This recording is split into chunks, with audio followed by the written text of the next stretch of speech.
Detrás del juego. Detrás del juego. Un podcast original de Radio Pauta 100.5. ¿Quién o quiénes son los verdaderos dueños de Azul Azul, la concesionaria que dirige los destinos del Club de Fútbol de la Universidad de Chile? Desde que la empresa Sartor, una de las administradoras de fondos de inversiones, compró el paquete mayoritario de acciones al empresario Carlos Heller, han surgido sospechas de propietarios fantasmas en la conducción de una de las instituciones más importantes del fútbol chileno. Pero no es el único club cuya propiedad genera dudas. En Audax Italiano, San Luis de Quillota, en Deportes La Serena, Universidad de Concepción o en Coquimbo Unido también hay dudas de quién o quiénes son los verdaderos dueños. El año pasado, tras la filtración de unos WhatsApp en medio de una demanda laboral que enfrentó a un ex ejecutivo del Club La Serena con sus anteriores empleadores, el nombre del representante de futbolista Fernando Felicevich quedó al desnudo como la autoridad máxima del equipo Granate. El poder del agente y empresario en el fútbol chileno es incuestionable. Más allá de estar vinculado con la mayoría de los jugadores de la denominada Generación Dorada, sus vínculos han extendido por medio de su empresa Vibra Marketing, a través de la cual ha gestionado contratos publicitarios con varios clubes, estableciendo una capacidad de negociación sin contrapeso. En este escenario, el Centro de Investigación Periodística CIPER ha contribuido en la búsqueda de más transparencia en la industria del fútbol. Son innumerables los reportajes en los que han iluminado el oscuro escenario en el que se mueve la actividad en Chile. En agosto de 2022, por ejemplo, fue CIPER el medio que logró establecer los nexos comerciales entre Michael Clark, presidente de la Universidad de Chile, con Victoriano Cerda, controlador de Huachipato. Uno de los autores de esa investigación fue a quien hoy nos visita en Detrás del Juego, el periodista Benjamín Miranda, que también participó en el informe que estableció los nexos de Felicevich y varios clubes en la gestión de patrocinios con casas de apuestas. Benjamín Miranda, periodista de investigación, fue también el encargado de un interesante taller de CIPER denominado Las huellas del negocio del fútbol, en el que explicó a los asistentes la forma de rastrear la propiedad de los clubes. Benjamín, gracias por estar con nosotros en Detrás del Juego. ¿Cómo estás, Fernando? Gracias a ti por la invitación. Bueno, ¿de dónde surge el interés de CIPER primero y tuyo particularmente por meterse en este entramado tan complejo, ¿no? De la propiedad, de los verdaderos dueños, esta cuestión media gris y oscura que hemos observado en el último tiempo en el fútbol chileno? Mira, en CIPER siempre estamos persiguiendo investigaciones que tengan como objetivo último fortalecer la democracia, rendición de cuentas, autoridades, por ejemplo, y todo eso supeditado siempre a lo que denominamos y conocemos todos como el interés público. Sin duda que hubo un punto de hace 2 años atrás, más o menos, incluso antes, en que el tema, la sospecha respecto de la propiedad de Azul Azul y de los verdaderos controladores de esta concesionaria ya traspasó solamente el ámbito deportivo de la prensa y encontramos que era necesario e importante investigarlo aún sin saber si llegábamos a alguna conclusión importante. O sea, valía la pena hacer el esfuerzo, que no es poco, de ir a buscar información a notarías, a buscar información respecto de empresas, de empresarios, que no es fácil, y seguir su huella por si lográbamos presentarle al público algún dato, algún hallazgo que sea realmente revelador sobre este tema. Y resulta que, para fortuna nuestra y de todos, logramos lo que se denomina un hallazgo periodístico, ¿no? Y ese hallazgo concreto es que encontramos una sociedad en Delaware, que es un paraíso fiscal.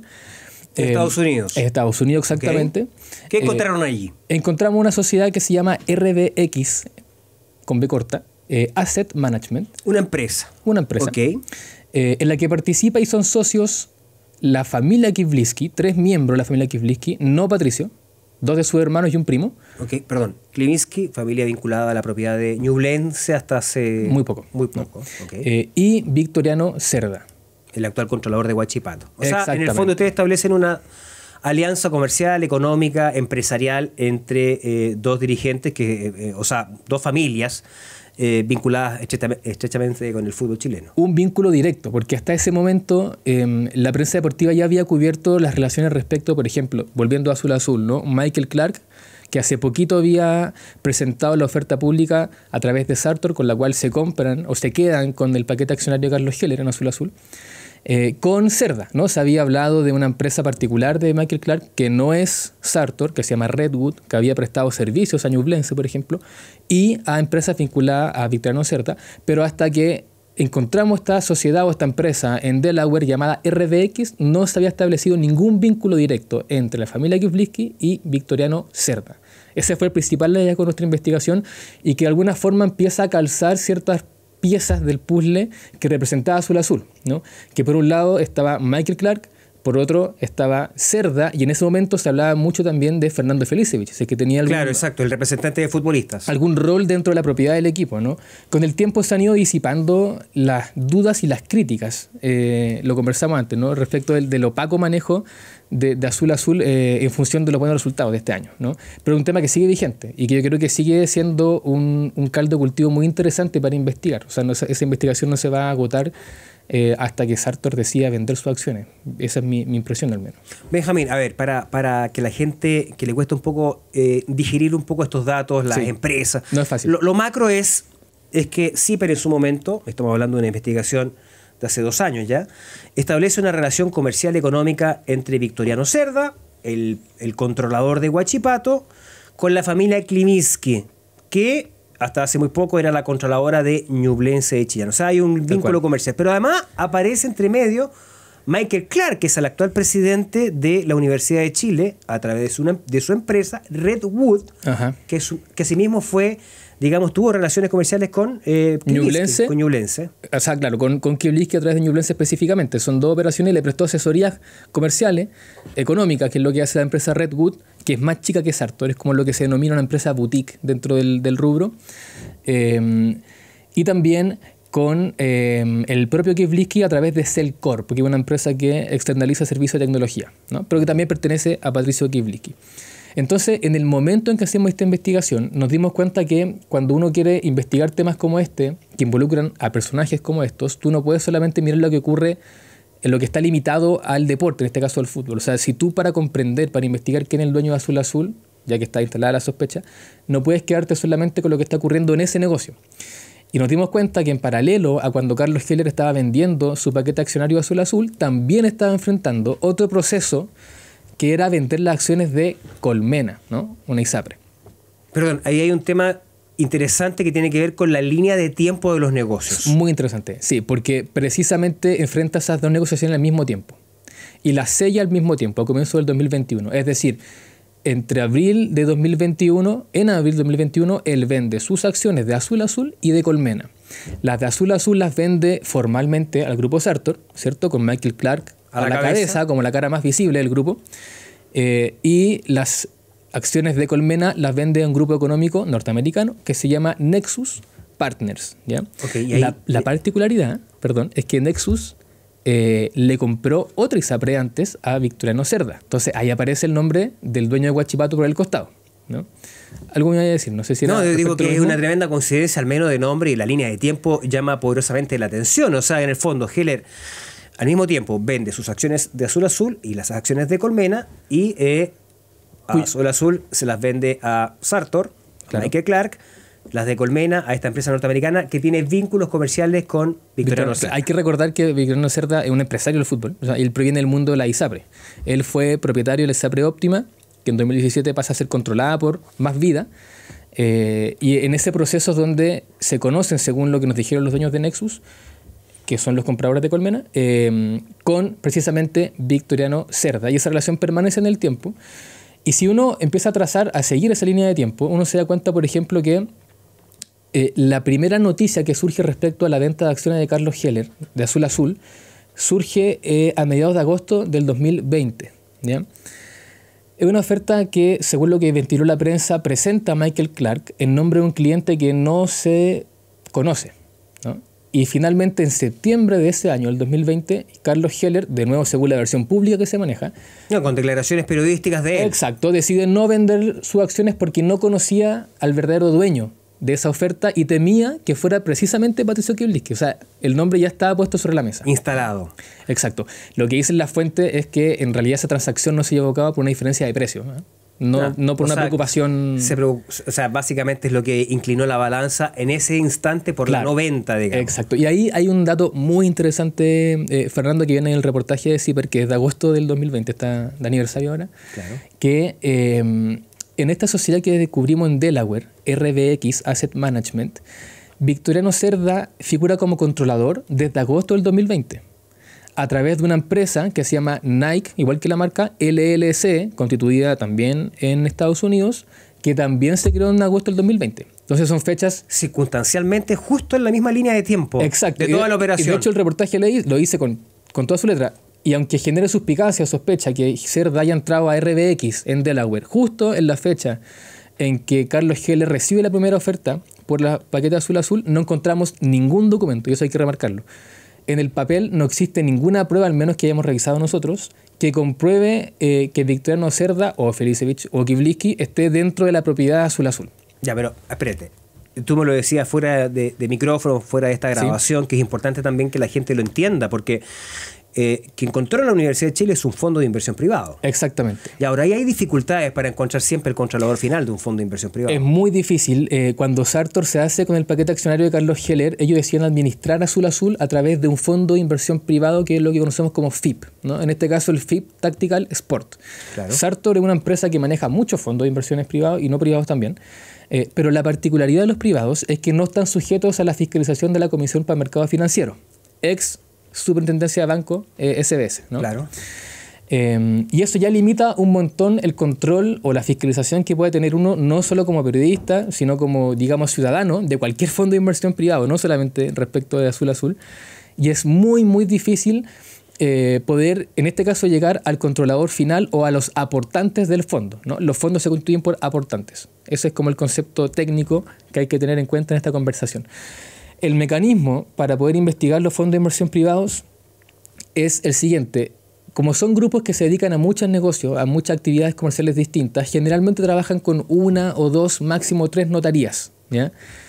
Entonces uno, revisando negocios en paralelo al FIP Tactical Sport, tiene que encontrar cuáles son esas notarías que Sartor ocupa con cierta frecuencia e ir a buscar documentos a esas notarías sin tener la certeza de si vas a encontrar realmente un acta, por ejemplo, de aportantes que indique quién sale o quién entra a ese fondo. Pero legalmente no están obligados a entregar la identidad de los aportantes. Sí, pero tiene que quedar en un acta, como te digo, en una notaría, ¿ya? Y el problema es que no sabemos en cuál notaría está.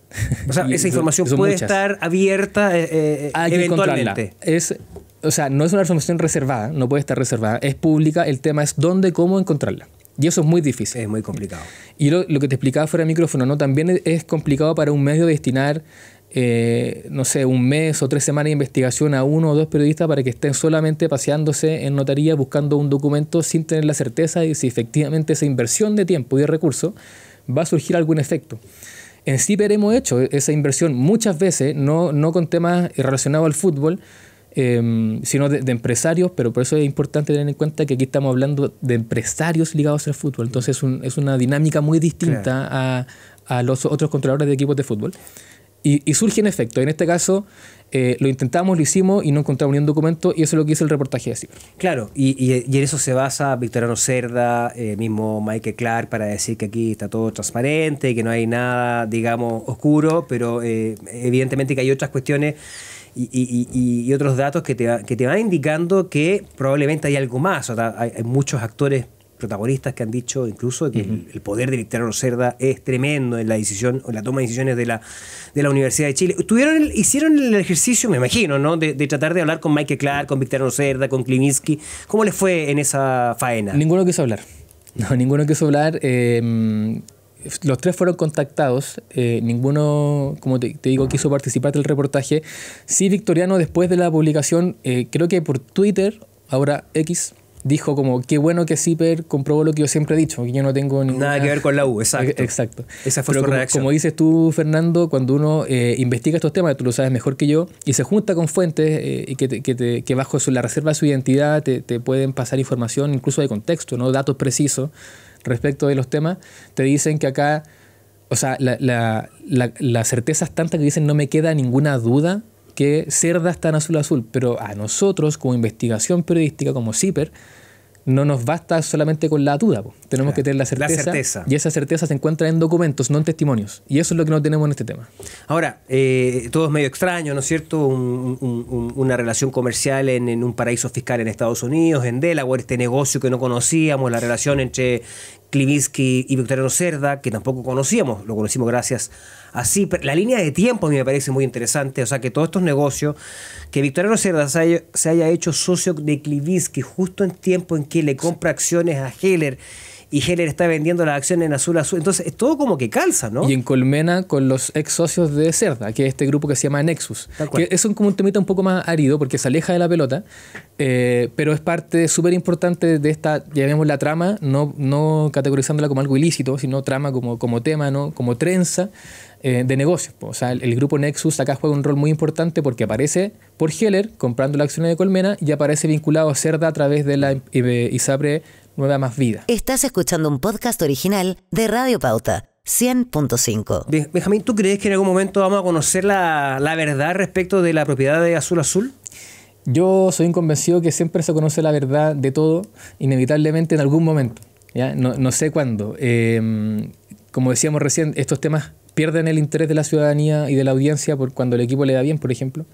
Entonces ya deja de estar en la palestra, pero así como pasó, por ejemplo, con Jadwe, como tú me comentabas, ¿no? Que las sospechas partían antes de que se derrumbara todo su proceso y que se comenzó a investigar en ese periodo, pero recién después se puede revelar realmente lo que ocurrió. Yo creo que puede pasar perfectamente lo mismo en este caso, guardando las proporciones. No sé si acá hablamos de corrupción y de cohecho y todos los temas, pero yo creo que sí se va a disipar la duda que legítimamente tienen las personas vinculadas al fútbol de alguna manera respecto a la propiedad de Azul Azul. Ahora, ¿cuándo? No sé.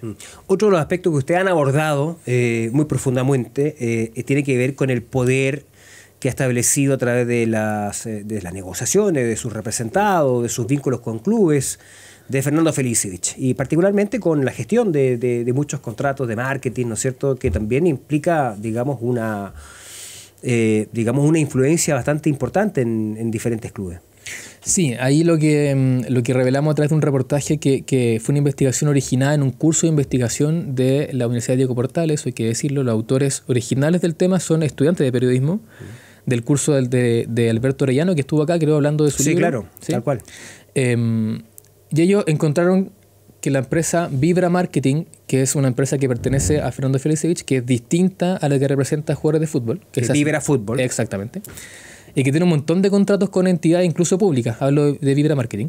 Dentro de estos negocios a los que se dedicaba, acercó posiciones entre casas de apuestas y clubes del fútbol chileno, cuando recién comenzaron a aparecer, a invadirnos realmente estas marcas, ¿no? Coolbet, Betano, Betson, Betway, cosas así. Incluso hablamos con 4 equipos que nos dijeron sí, efectivamente Fernando Felicevich, o más bien Vibra, que pertenece a Felicevich, fue un puente, un intermediario entre las casas de apuesta y los contratos que firmamos de patrocinio con estas marcas. ¿Y por qué son intermediarios? Porque son empresas que no están alojadas en Chile, pero que operan en nuestro país. Y ese es el gran problema, y aquí me paso para el otro lado, que no es solamente de fútbol, aunque podemos volver a eso, que es el tributario, porque son empresas que operan en Chile, pero que como no están alojadas acá, no están pagando impuestos por sus acciones, básicamente. Y eso está dejando un forado gigante de recaudación para el Estado, que es el motivo por el que CIPER se mete a este tema en particular, ¿ya? Más allá de que el poder nos interesa siempre investigarlo en las distintas áreas de la sociedad chilena, y por supuesto que el fútbol representa un círculo de poder dentro de esa consideración, pero que hay un tema tributario que se está dejando de lado en la conversación, que es la falta de recaudación de impuestos, porque estas empresas no están alojadas acá, pero operan acá, ¿no? Y es en medio de esta opacidad que aparece Vibra y acerca las posiciones entre algunos equipos y algunas marcas de casas de apuestas. Claro, ahí lo relevante ahí es la capacidad de negociación sin contrapeso que adquiere Felicevich como representante, porque tiene jugadores representados en un club, tiene contratos de publicidad, allega contratos de publicidad, por lo tanto no tienes capacidad de poder ser una contraparte justa, digamos. Y no son cualquier tipo de contrato, ¿no? O sea, las casas de apuestas han representado por lejos los patrocinios más cuantiosos en dinero, los más abultados en la historia del fútbol chileno. O sea, yo recuerdo que el primer contrato de Colo-Colo con Coolbet fue por $3 millones solamente un año. Claro. y prorrogable a otro más. Entonces está hablando de un presupuesto que es imposible de igualar por los patrocinadores que conocíamos hasta antes de la casa de apuestas. Y claro, el rol de Fernando Felicevich ya empieza a aparecer por varios lados de la mesa, pues no solamente representando a jugadores, sino como intermediarios de patrocinadores que te ofrecen mucha plata. Y ahí uno puede cuestionarse legítimamente qué pasa si yo, por ejemplo, no le renuevo a un jugador que pertenece a Fernando Felicevich. A su corral. A su corral. O sea, puede venir la amenaza de no sigo gestionando contratos de publicidad. Y capaz que ni siquiera haya que explicitarlo, ¿no? Si yo tengo Vibra, si yo soy de cualquier club chileno que tengo Vibra, que me quiere meter un jugador, me está vendiendo uno y al mismo tiempo me está ofreciendo un contrato hipermillonario, yo la pensaría 2 veces en rechazar uno del otro, ¿no? Claro, claramente. Todo el paquete, digamos. Precisamente, por eso hablamos de ese poder sin contrapeso y la capacidad de negociación. Hiciste un taller muy interesante, Benjamín, respecto de las huellas del negocio del fútbol. Cuéntanos un poquito, yo sé que claramente es una cuestión que tú pensaste o que Zipper pensó para gente interesada en buscar, digamos, cómo seguir las huellas, digamos, de los verdaderos dueños del fútbol. ¿En qué consiste básicamente el taller?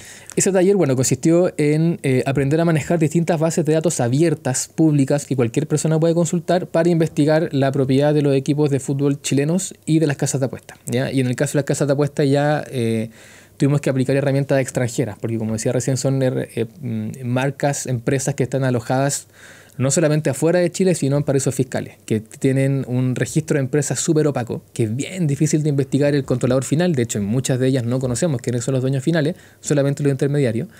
Pero en el fondo es un ofrecimiento que hace a Zipper a cualquier persona que pueda pagar lo que pueda, aportar 1.000 pesos, 500, 5.000, lo que quiera, para acceder a este taller que duró 2 horas, en el que se enseña a utilizar, por ejemplo, la Comisión para el Mercado Financiero, que son... ¿Cómo acceder a información pública en la CMF? Por ejemplo, ¿no? Que son instituciones que de repente uno las asocia no al fútbol, sino a otros temas, pero que tienen igual una aplicación al fútbol. Tal cual. Particularmente desde que se crearon las sociedades anónimas deportivas profesionales, ¿no? Que sí son fiscalizadas por la CMF, por ejemplo, a diferencia de los fondos de inversión privado, que es lo que hablábamos recién, ¿no? A través del cual Sartor administra Azul Azul.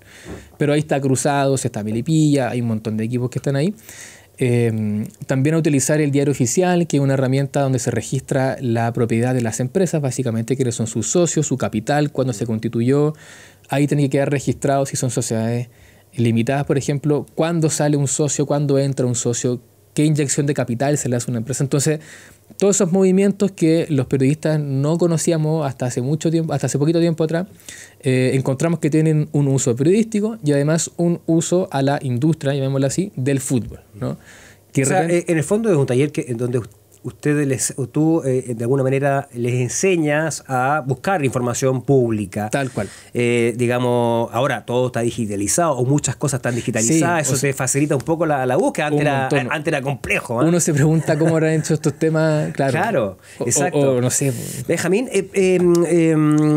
con Felicevich, vínculo en la propia. Bueno, La Serena es evidente. A mí me tocó hacer el reportaje de Informe Especial. Entre otras cosas, en los WhatsApp, no sé si te lo conté o lo puse en el reportaje. Cuando sale el tema de Zipper respecto a las casas de apuesta, Daniel Béjar, que es alias el Melón, la mano derecha de Felicevich, se vanagloria, se ufana, dice, estamos en todas. Entonces, un poco hay un reconocimiento, digamos, a la verdad que ustedes establecieron en ese reportaje de manera indirecta. Bueno, esa es una buena forma de resumirlo, ¿no? Estamos en todas. O sea, que la mano derecha de Fernando Felicevich, que trabaja en Vibra, diga estamos en todas, porque realmente están en todas las partes de la mesa de negociación del fútbol, ¿no? No sabía que había dicho eso Daniel Béjar. Bueno, La Serena, a ver, un poquito más atrás. Recordemos que la casa de apuestas está siendo investigada por la Fiscalía. Hay una investigación en curso para identificar a los dueños, investigar incluso responsabilidades penales, porque es un negocio, repito, ilícito en Chile. No pueden operar las casas de apuestas. Operan igual, digamos, pero bueno, están fuera. Formalmente no pueden hacerlo y operan igual, ¿no? Como pasó con Uber cuando llegó al país, que llegó el negocio y después se reguló. Entonces pasa lo mismo con las casas de apuestas. Esa investigación se cerró en un momento, la Fiscalía dijo aquí yo no encuentro delito y después la reabrió, ¿ya? La cerró el año pasado y la reabrió en mayo de este año, en marzo o mayo de este año. Y ahora se citó a declarar a, por ejemplo, los colegas que trabajan en programas televisivos que tienen contratos de auspicio con las casas de apuestas, que uno se pregunta por qué no lo hizo cuando correspondía, que era hace 1 o 2 años atrás, pero bueno, lo van a hacer ahora. Y esa investigación sigue en curso. Pero buscando que al propietario final, digamos. Esa es la idea, me imagino, de la Claro, investigación. o sea, tú con quién firmaste el contrato, por cuánto lo firmaste en tiempo y en dinero, ¿no? ¿Hasta cuándo y por cuánto? ¿Hubo algún intermediario? ¿Qué sociedad aparece como empleador de ese contrato? ¿Es una chilena? Si es chilena, ¿a quién pertenece? ¿Y cómo esa chilena llegó a tener un contacto con la que trabaja afuera? Porque, repito, aquí ninguna opera con matriz en Chile. Ahí estaba citado a declarar Fernando Felice. Yo no sé si declaró ya en el transcurso de estos Entendemos meses. que no, entendemos que solamente estaba citado, sí. Pero desde la primera investigación, antes que se cerrara. Y ahí hay que decirlo también, de hecho eso iba, que la colaboración de los equipos de fútbol o de quienes la administran fue bien escasa en la investigación de la fiscal Rosana Folí. Por ejemplo, Azul Azul fue requerido 2 veces, nunca contestó ningún oficio. Igual hubo una pasividad en la fiscalía, y eso hay que decirlo, porque digamos no aplicó todas las herramientas que tiene a su disposición para poder realmente obtener una versión respecto de esto, que recordemos está investigando un posible delito, pero no contestó. Cobresal no contestó nunca. Colo-Colo respondió quienes participaron del patrocinio. Solamente Coquimbo Unido entregó su contrato completo con el expositor que tiene en ese momento y dijo que lo negoció a través de 1190, que es otra empresa de representación de jugadores, ¿no? Es la empresa que tiene los derechos comerciales de la selección chilena, nada menos. Exactamente. Y por supuesto que La Serena negoció con Vibra para obtener a Betano, que era la marca que trajo Felicevich a Chile. Lo que nos sorprende en virtud de todos los antecedentes que hemos conocido y que tú conoces muy bien respecto de la influencia, para llamarle de alguna forma, que tenía Felicevich en el Club Deportivo La Serena, ¿no?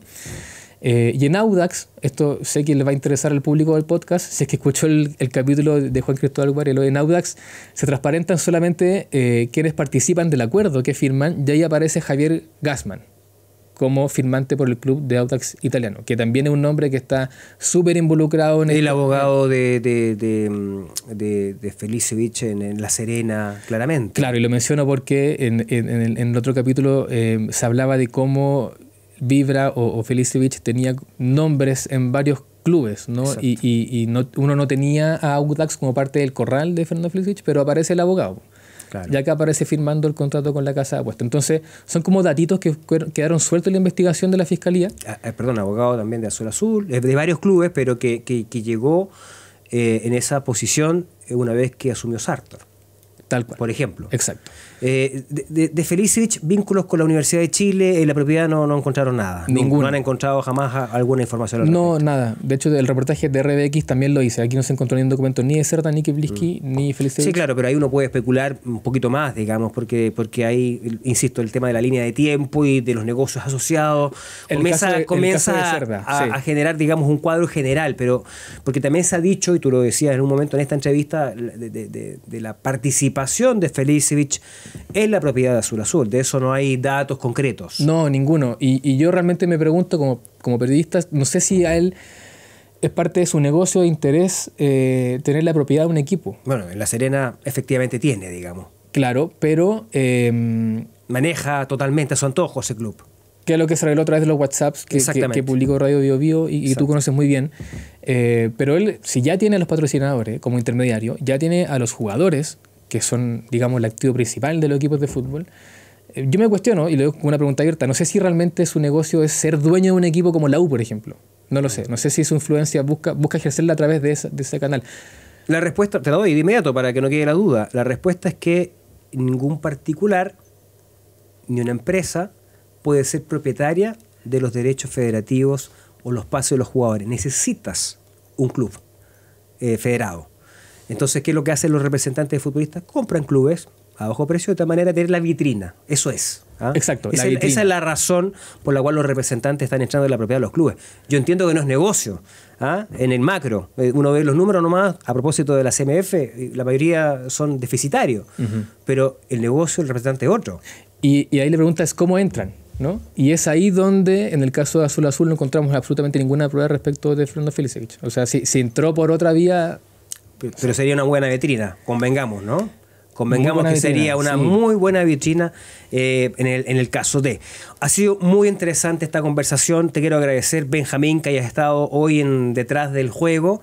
Hacía rato quería invitarte porque efectivamente creo que has hecho un trabajo tú, junto con tus compañeros de CIPER, muy importante para contribuir a la transparencia de estos temas en el fútbol chileno. No, pues gracias a ti. Nosotros estamos siempre encantados, como CIPER, ¿no?, de participar en instancia de conversación con colegas.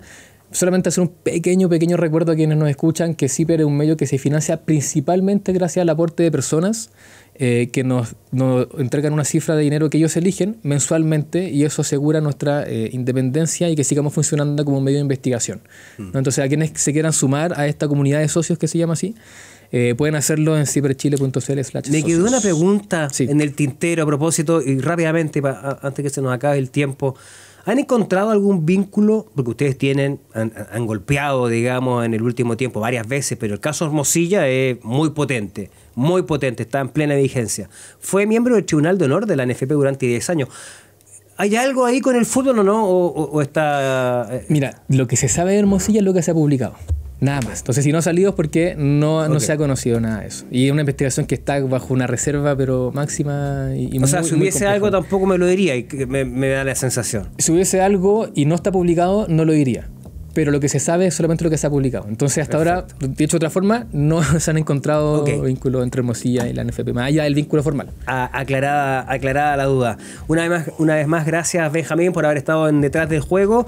Yo quiero además agradecer a todos ustedes que han escuchado estos podcasts, sus comentarios, nos han escrito muchísimo, lo hemos leído a todos, y queremos reiterar a que puedan escuchar todos los capítulos que están disponibles en Spotify y en todas las plataformas de Radio Pauta. Nos reencontramos en un próximo capítulo de Detrás del Juego. Detrás del Juego. Un podcast original de Radio Pauta 100.5.